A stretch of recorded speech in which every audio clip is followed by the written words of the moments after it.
Florence, the culture, the history, the Renaissance. To my left, the Duomo. To my right, the original Medici Palace. But Florence also has a dark side.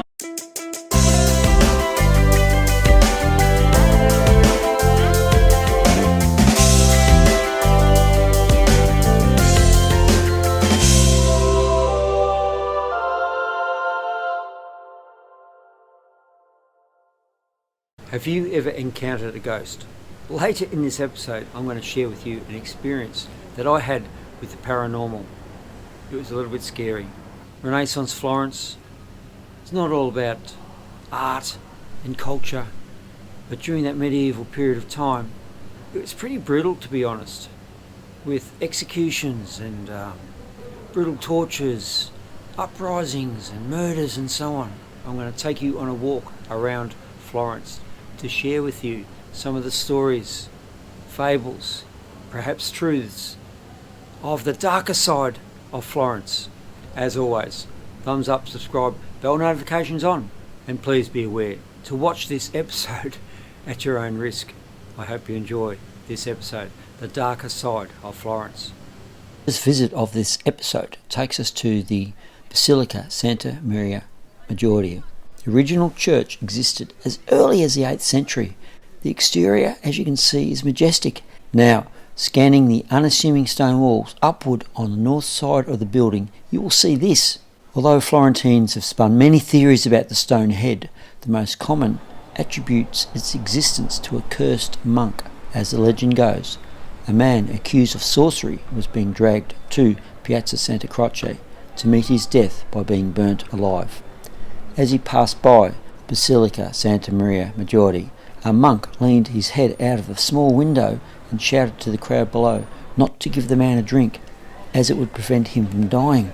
Unfortunately, the monk must have slept through the part of class which addressed never insulting a sorcerer. When he said these words, the angry heretic cast a spell on the monk, which turned him into stone and trapped his head on the side of the church for eternity.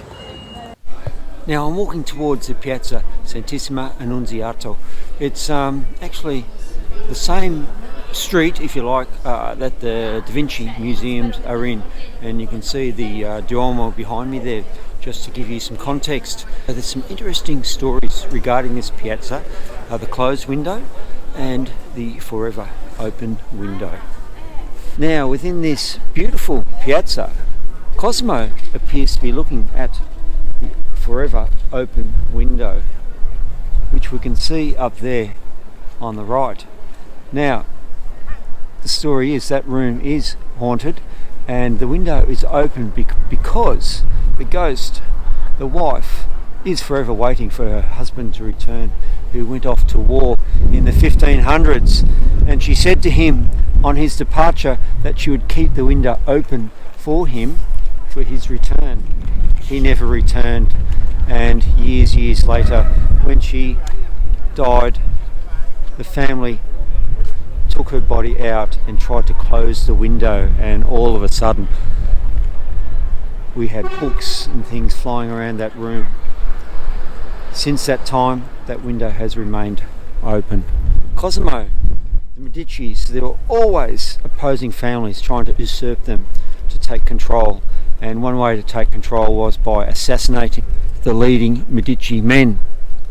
And apparently he got notice of an assassination attempt from that window that you can see up there that has been bricked up and closed, also forever closed. So the conspirators of that assassination attempt were brutally dealt with, as were many others during the Renaissance period under the rule of the Medici. Now behind me are the Medici chapels, part of the San Lorenzo Basilica. Well worth a visit, by the way. Now I'm taking you to the first of two haunted hotels. Now keep in mind, if you've got a room booked here, I'm sure you're going to be okay. You know, Casper, the friendly ghost. Anyway, I'm going to tell you a little bit about this first hotel. It's well located near the Santa Maria Novella train station, and you saw the Lorenzo chapels behind me. Great location, Duomo, about 300 metres. So it's just to my left. So it's the Albergo Burchianti 3-star hotel.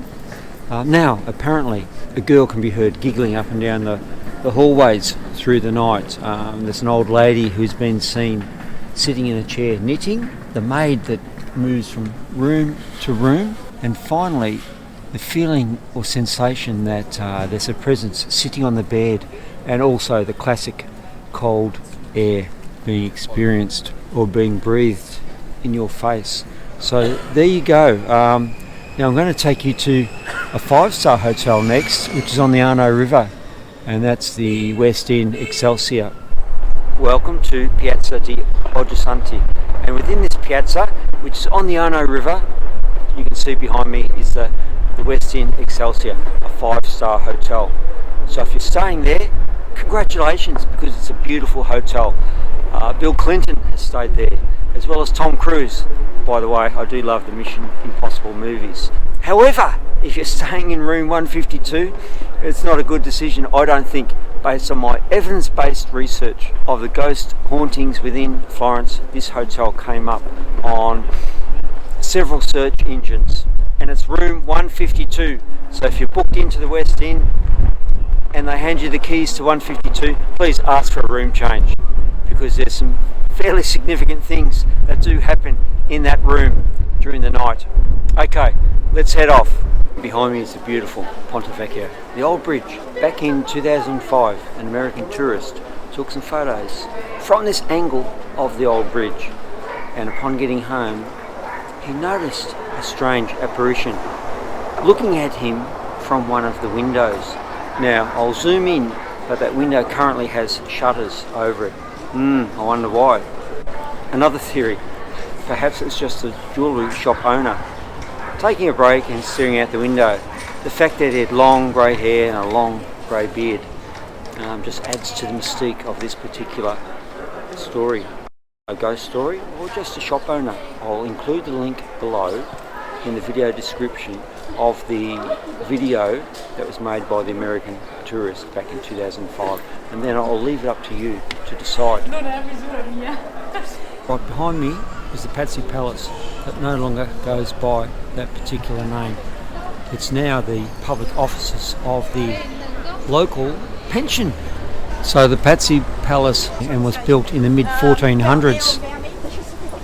They were also financiers, bankers, and were quite, jealous, envious of the power wielded by the Medici family. So within the Pazzi Palace here, the plan was plotted to assassinate the leading members of the Medici family. So I guess it's from this point we need to go to the Duomo to hear what happened next. The Pazzi conspiracy is one of the most infamous and bloody events in the history of Italy, and took place in the Cathedral of Florence, the Duomo, the House of God, on the 26th of April in 1478. Florence was at the time one of the richest and most powerful cities in Italy. Florence was a republic, but its political power was held by the Medici family, whose leaders at the time were Lorenzo the Magnificent and his younger brother Giuliano. The culture and the shops of artists and artisans were flourishing thanks to the economic benefits of bankers and merchants. The Medici dynasty in Florence did arouse both internal and external envy and jealousy. These emotions obviously influenced the idea of the bloody conspiracy that was in fact a violent attempt to overthrow the Medici dynasty by the Pazzi family. The place and the time chosen for the assassination of the two Medici brothers was to be on the holiest of days, Easter Sunday Mass, in the cathedral, in the presence of all the citizens, and at the holiest moment, when everyone knelt down and bowed their heads. Boroncelli is recorded to have been the first to plunge his dagger into Giuliano's chest.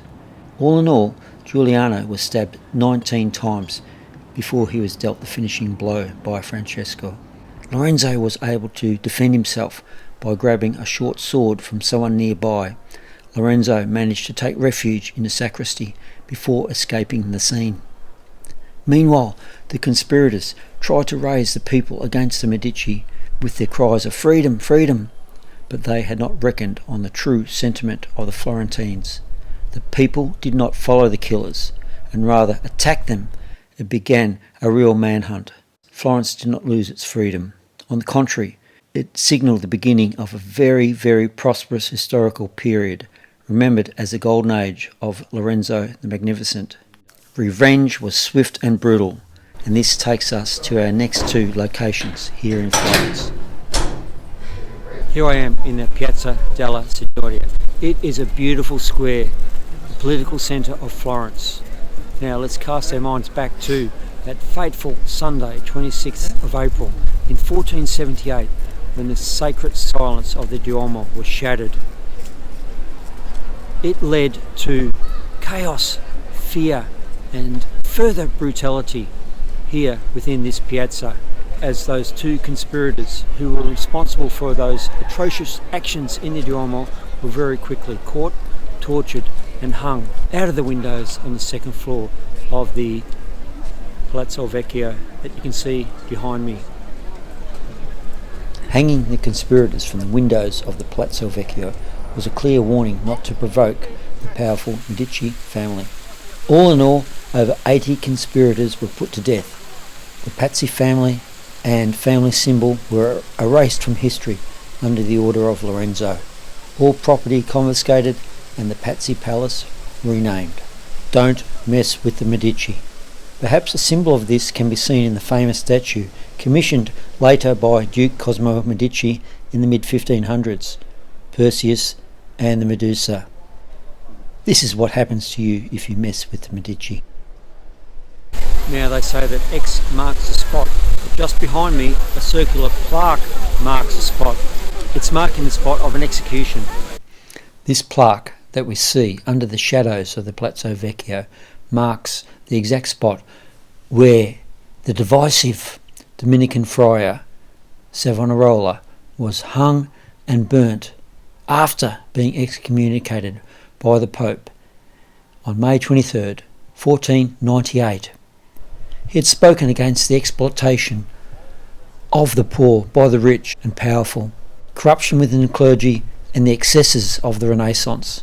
He encouraged his followers to destroy anything which could be considered luxuries. This led to the bonfire of the vanities in 1497, where thousands of objects such as cosmetics and books, works of art, musical instruments, jewellery, silks and manuscripts were burnt. 12 months later, Savonorola was himself hung and then burnt on the very spot where the plaque sits in the Piazza della Signoria. Now, have you got one of those experiences or situations that you can't quite explain? Well, I'm going to share with you one of my experiences that happened many, many years ago. Last century, in fact. My wife and I, as a young, newly married couple, were staying in a friend's house in a regional Victorian country town, so about 100 kilometres out of Melbourne, an old gold mining town. And we were staying in their front bedroom, and during the night it was so dark in that room. But about 1 a.m. in the morning, my wife woke up and said, "There's something in this room, there's a presence, I can feel it." And I must admit, I felt a bit uneasy as well, and we're sort of just trying to convince ourselves that everything was okay. Then all of a sudden, the roller blind, you know those blinds that come down and you have to pull down to release it? Well, all of a sudden that blind just flew up and spun. It scared the bejesus out of us, by the way. Look, it may have been just a coincidence that blind happened to just roll up on itself. I'm not convinced about that. To this day, we still talk about that story, and was there some sort of paranormal activity? Who knows what happened there that night? I'm sure you've got some similar experiences. So in front of me there, bathed in sunlight, is the present-day Bargello Museum. But did you know it was a 13th century fortress and centre for, I guess, crime and punishment? The authorities there determined the guilt and innocence of relevant parties, and their punishments were dealt out to fit the crime. So it was a place of torture and executions. Let's go check it out. On the exterior walls of the Bargello was a painting of portraits of wrongdoers. Called shaming portraits, these were painted by well-known artists, and their actual purpose was to cast shame on the perpetrators of particular crimes. This loss of reputation was a very heavy penalty to bear.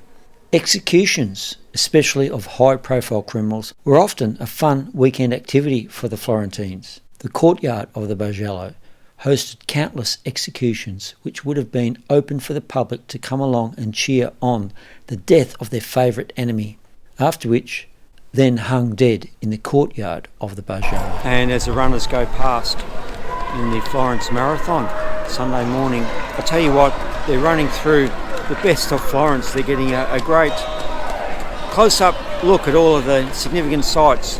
Bargello Museum. I just wanted to conclude by saying it's a great museum to visit. €11.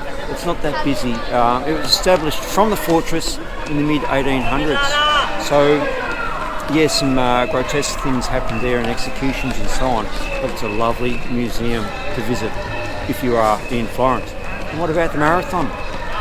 The runners out there, the endurance athletes. This would be a great course to go on. I'm getting a little bit inspired myself actually.